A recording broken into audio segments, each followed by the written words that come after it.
Hello, everyone. I am just so thrilled to have a special guest and colleague here, Dale Troy. She is a college success and certified health coach. She is the founder of Crush College Success. And when I met with her, I just felt that there was this critical need to share this information with all of you. It's one thing in terms of college counselors like myself, where we help families deal with college planning. We have teenagers in the home. We really want to find what is that right fit, what are the steps to make college admission requirements. And then, I kind of make fun of it like the angels sing and the gates open when they're admitted to college and they have these choices. And that's fantastic. What a great milestone for a family. But then what happens afterwards, right? And so then it's like, yay, we did it. And parents don't normally think about this, and students.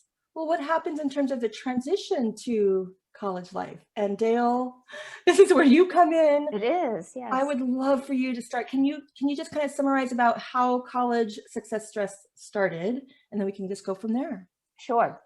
The official name is, just so you have it, it's Crush College Stress.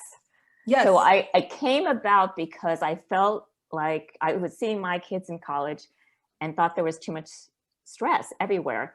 All they talked about was how stressed they were. Mm-hmm. And at the time, I was a lawyer and so forth, and then I became a health coach. And at the time I was a health coach, and a friend of mine said, my daughter is so stressed out. She was a senior at Boston College. And she said, can you help her? I know you're a health coach. So I worked with her, and I loved working with her because I could identify exactly what she could do, some steps she could take to make herself feel so much better in terms of her sleep and what she was eating, and how she was preparing for the day in terms of organization. So it just made me feel so good to help somebody who needed that kind of guidance, and she didn't have anywhere to get it. So that was really my thought process was, well, there are a lot of students like her. How are they getting this help? And I realized that it really starts, as you said, from the time they leave high school in their home to when they go to college, because that is when the big transition comes about. And so I've really focused on what is that transition all about, and what are the skills they need to really be successful in college. And I think it's, it's kind of like we're stating the obvious, but then we're not. And I think it's the reality. It's kind of like you hit cold water. We didn't realize it. When I say we, parents and teens in the home, that there is this dependency relationship of the reason why I'm eating well, or that I'm making sure that I'm sleeping, is because my parents are coaching me through it. They remind me, hey, you're staying up too late, or I made snack for you, and right. Then, it is this sudden like, okay, we did it. You're off on your own. Good luck. Have fun. But did we teach them those skills without that nurturing voice in the background? So can you talk a little bit more about like, why is there need for this support? What are you seeing out there? Okay. Well, I think about it in terms of like myself. And when I went to college, that definitely was, the idea was, you're an adult now, you're going to college, you can handle it. And I did figure it out, but it was stressful. But today, I think it's so much worse for so many different reasons. One being our parenting style is much more involved in a child's life. The helicopter parent, the snowplow parent. So, we have been really hovering over and helping them at all points along the way. Right. So we haven't given them the kind of independence that they need in order to do college really well. Not enough responsibility, not enough opportunity to make their own choices and to fail and to become resilient and all those kinds of things, which they really do need. Those are just basic life skills. Yeah. And it's not because we want them to do well. And I was the same parent. I definitely was very involved with my kids. But the downside is we end up with 18 and 19-year-olds who are floundering when they get to the college campus. Yeah, there's a lot of research now in terms of the expansion of mental health services on college campuses. Yes. Early, college age students really struggling with what we think is basic, like endurance, grit, resilience, persistence. And you just can't suddenly get those skills, right? You just don't suddenly learn them all of a sudden. And I think the statistics are showing some grave concern. And you're right, it is this relationship of our changing parenting style. We're holding on a little bit too tight, too late. And then there's this sudden release. And I would love for you to maybe discuss some of the biggest hurdles when it comes to the transition from high school to college from the student perspective. Sure. Well, you mentioned stress. I mean, stress is Yeah. definitely an overarching issue Yeah. because it's just, you know, all of a sudden they have a sense that they're on their own. Nobody is really paying attention to them. They really are independent. There's very little structure. They have to seek out help if they want it. And most kids are reluctant to do that. So that's one thing actually that I work on when I'm working with students is to, yes, those people are there to help you and you need to reach out when you need help. But so stress is definitely a big one. When I work with students, I give them all sorts of tools that they can use on a daily basis just to make themselves feel more in control and not feel like they can't function normally. Right. I mean, that can be something very simple, just deep breathing on a regular basis, listening to some calming music, writing in a gratitude journal, walking outside in nature. There's a whole range of little things that you can do during the day that are going to make you feel better. So I guess that's one big one. Yeah. So stress being the one big one, and the reality is like, wait, because I think, and I'm really thinking about my current students. So these are from sophomore, junior, seniors, where it's almost as if they accepted that terrible feeling of stress. I mean, there's some goodness, there's stress, good. some positive, but it's the overbearing level of stress, and it's almost as if they got used to it. Like, I'm supposed to feel this way all the time, right? Yeah, no, that's true. I mean, and people use that word so frequently. You know, my daughters themselves. I'm so stressed out. I'm so stressed out. You know, actually saying is would be, it's much better to talk to yourself in a positive way. You know, this is challenging for me, but I know I can do it. Something along those lines. I mean, life is not easy. That we can all agree with that. And some level of stress is normal. It's just when it is constant and it's so high that you can't be your best self, that's when it becomes concerning. So you need to do things every day to reduce that level of stress. Yeah. And what are other factors that you're seeing as well? The other actually what I think is the biggest one that ends up creating stress is the whole time management issue. Like having to create their own structure in their day, knowing how to stay organized, how to stay on top of all of their academics and still fit in social time and doing their laundry and meeting people for meals and all those other kinds of things that they want to do. They really need to know how to manage their time well. And they don't do that in high school, right? Well, and then that's the other like being dumped in ice water is, well, I've managed my life as I'll pick on the high achiever, but no matter what, like, I've been managing my life in high school. I've done it. I've done well. And I still have these achievements. This is what I got into college. So it's almost like they feel like they can copy and paste. They just didn't expect such a shift in the schedule. Right. And so one of those biggest things is you're not micromanaged in college. You are really on your own. You're not going to be in school or lectures from 8 a.m. to 3 p.m. with adults constantly telling you what to do the next day. How do you help students prepare for that, or maybe students come to you after the fact and they're shocked? More often than not, they're coming to me as freshmen because they're not doing well and they don't know what's going on. And actually, I mean, my biggest tool is no big surprise. I'll show you, is my planner. Yes. And so I teach them how to use a planner. And I've had so many parents say to me, I've been telling my daughter to use a planner. I don't know how you got them to do it, because they refused to do it when I told them. Oh, yeah. So that is part of the problem. So even if parents try or want to get their kids prepared, there are some things that it's just difficult. at that age because they're pulling away from parents. They really don't want to accept a lot of things that the parents have to say. I think that's why we coaches exist to some extent, right? Yeah. Yeah, I think part of the law of love with parenting, one of the biggest stressors as a parent, stressors are challenges of finding a solution, is the adults that will be the role models of my child.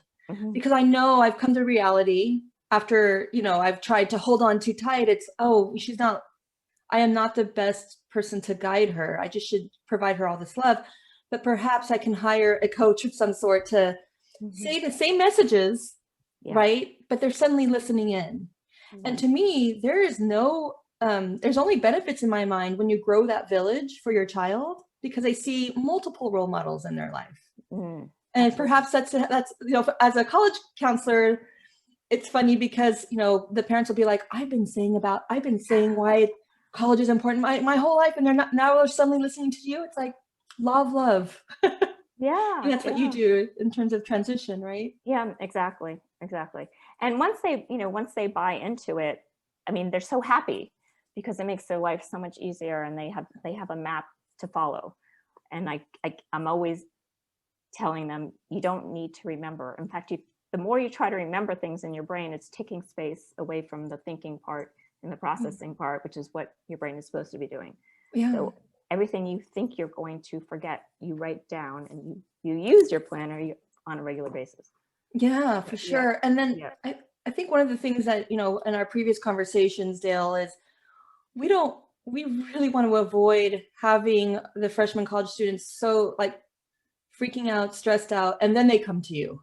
Yeah. And so is there a way where we can say, hey, families, parents, we can prepare our students where they feel so confident and ready. I mean, of course, there'll be surprises a bit along the way, but they have tools. Yes. And so that's one of our gung-ho missions, right? Let's not have it to be an urgent crisis. Right. Let's have it where it's part of the curriculum, right? Summer, and you can maybe advise when is the best time to have your program where they are entering college, ready to go. Yeah, I actually devised a program specifically for this issue. So it's called College Success Formula. And it goes over the time management, the stress management, how to set goals, how to advocate for yourself, how to live in college in a healthy manner, how to choose healthy habits, those kinds of things. So it covers everything that I think are the basics that they need to know. And there are worksheets that go along with it. So they actually try to implement it, even though they're not on the campus yet. They get to at least think about it and have something to take with them when they go to campus. Yeah. And then I'm curious, is that summer before? I mean, can you fit all that in the summer before they start college, or do you advise earlier than that? No, I think the summer before is ideal, because before that, they're not really in the mindset to think about, I'm actually going to college. And I do it in a 5-week program. Cool. It's not long. I mean, they can continue working with me when they get to college if they want to, but I'm giving them enough in 5 weeks. Yeah. And I'm giving them something to take with them as well, that to refer to.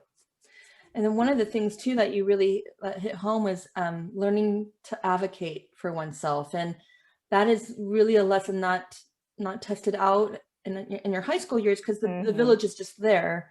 Now, and advocacy is one of those important things, because knowing, if you have an issue, the first sense of courage is addressing that I need help. And I think that's, I've reviewed research where even just identifying I need help is tough for our young ones. And then once you identify, I think I need help, where do you go? Who do you go? Is that something you work with students, looking at their college selection and then figuring out those resources? Yeah, I mean, they're pretty basic for any college. It could be a professor, it could be the tutoring center, it could be the health center, it could be their academic advisor.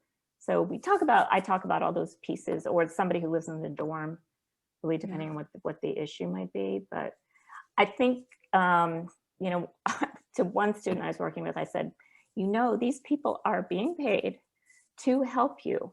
They are there. They are supposed to be helping you. It's not a negative. You know, you shouldn't be ashamed to be going to them. Right. And it's hard for some of the kids to get over that. They're embarrassed, or they feel like they should be able to figure it out by themselves. But Totally. that's not the way to go. Yeah, for sure. I get that a lot too. Yeah. And again, like it's a perception that, you are worthy if you can handle it on yourself or earn your independence and you Yeah. shall be worthy. And that's not the case at all. Independence is about being aware of the resources you have and then taking action and using those resources. Exactly. Yeah. I am curious, with the pandemic, Mhm. have you seen extra hurdles or unique hurdles, or do you feel like it's the same? I mean, I know with online learning, I'm not any insight with the pandemic and what extra layers are there? I think there's just a feeling of much more of being lonely and isolated, Yeah. especially the kids that are doing it from their dorm. Hmm. They may be in their dorm, but they can't go anywhere else, or they can go to the dining hall, but they have to bring the food home Right. to their dorm. Yeah. So they're feeling definitely very disconnected, like they don't know very many people. There aren't very many quote clubs or organizations, that they can participate in. So they're definitely feeling lonely.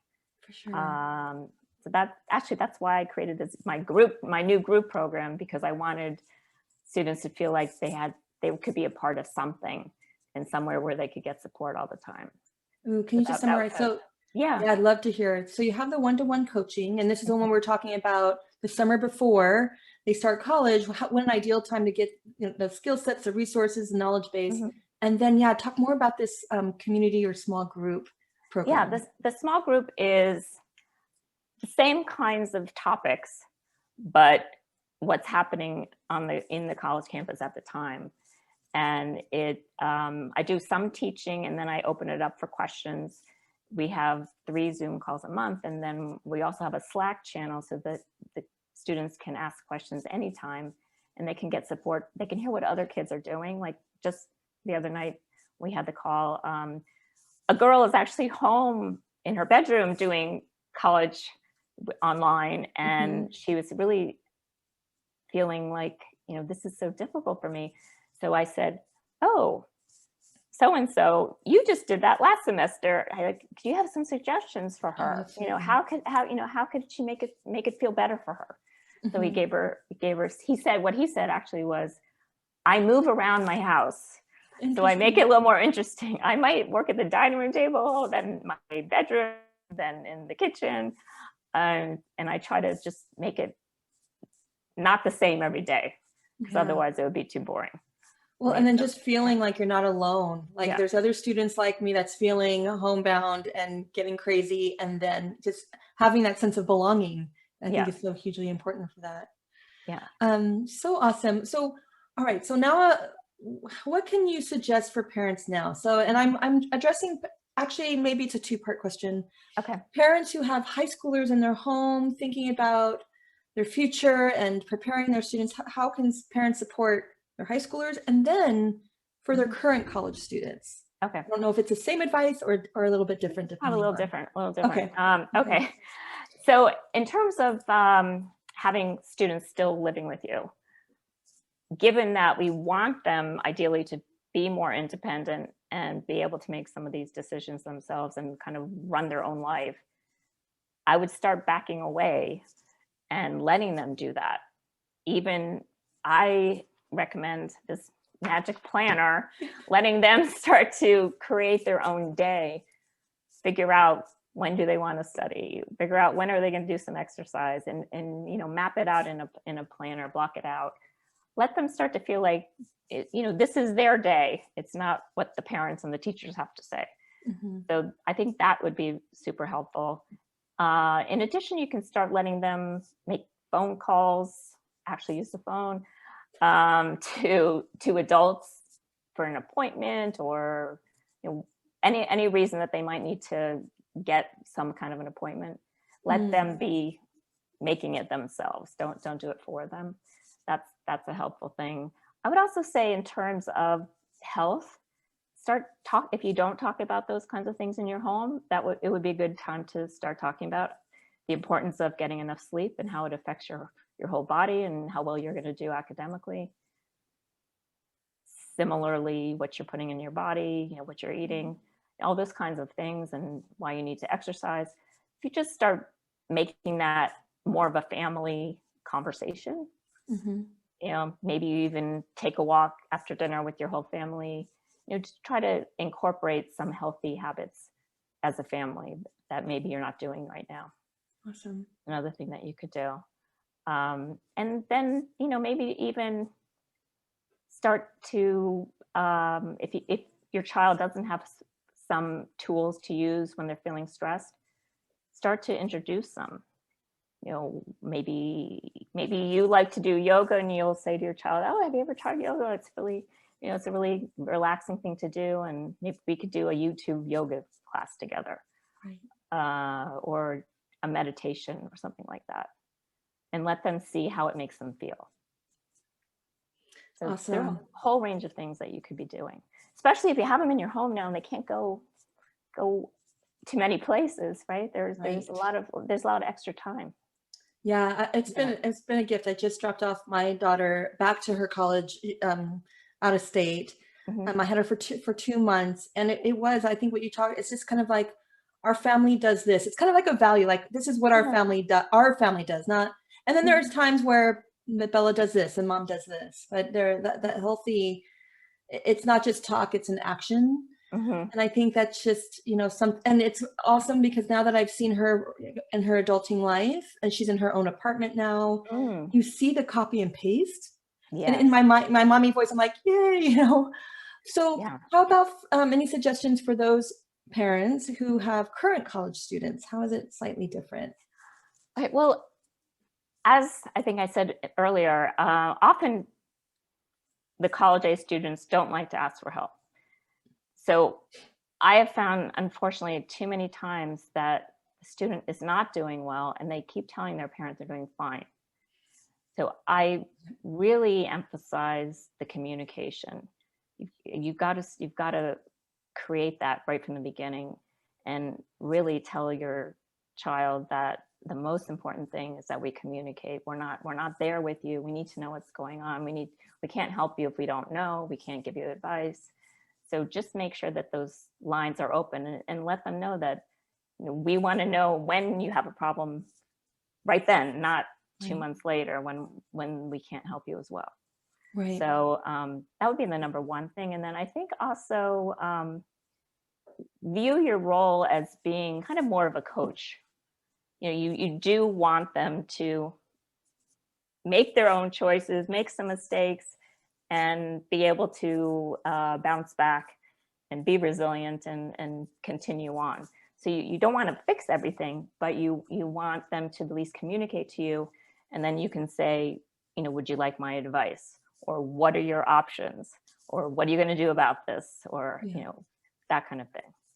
Oh, for sure. I think one thing that I learned from previous parents before, I was actually the college counselor at a private school. I would have these parent group sessions, which was kind of like a support group of like, what are we doing with teenagers? And some really key advice that a parent of a senior had, because she had a student already in college at that time, was just not only do you schedule phone calls like once a week, you know, because you want to patient, leave them alone and don't expect them to call you every day, right? Yeah. But I think there is that hard agreement, and I'll say I copied it and pasted in my family, like, I'm not going to bother you every day, but we are going to schedule a call a week, and this is the most important, I need to see you, because his parent said the calls were enough, and their son was like, everything's fine, and it was just voice, but everything was so not okay. And she said if she would have FaceTimed, Skyped, was, you know, Zoom, she would have seen him. She would have known he's losing tremendous weight. His apartment is completely like a mess, and that he needed help. So I think, you know, with especially that first term where that transition is really tough, and that was one of those hardliners with our daughter was, we're going to FaceTime once a week. You choose a time, but it is a must. And then now, you know, it's her second year. We're not having that rule anymore. But when we do connect, it is a FaceTime, and it's just important to see each other, and for them Yeah. to connect with their parents, you know, eye to eye when they can. Yeah, that's great advice. I totally agree with that. That's excellent. Yeah, for Awesome. sure. Yeah. So, all right. So I'm hoping parents, you know, like families and current, you know, the current students, college students, they're saying, oh my gosh, I need to kind of revamp those skills, or I need to help my soon to be college student get those skills. How can they find you? Probably the easiest way is just to go to my website, which is crushcollegestress.com, or Awesome. email me at the same website, which is daletroy@crushcollegestress.com. I can also, we didn't talk about this, but I can also give you something they can download that's called the 6 Secrets to a Successful First Year of College. So I'll send you that. We will take that. Okay. I'm going to have all of your information is going to be posted everywhere. Thank you so much for the gift. I think that's such a great start. I'm excited to see the 6 steps as well.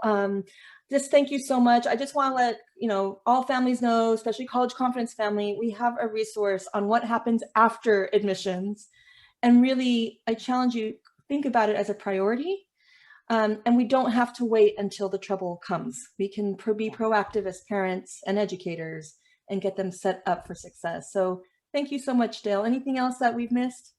No, just, you know, love your child, and just know that they're going to do the best that they can. And as much as you can support them, they're going to even do better.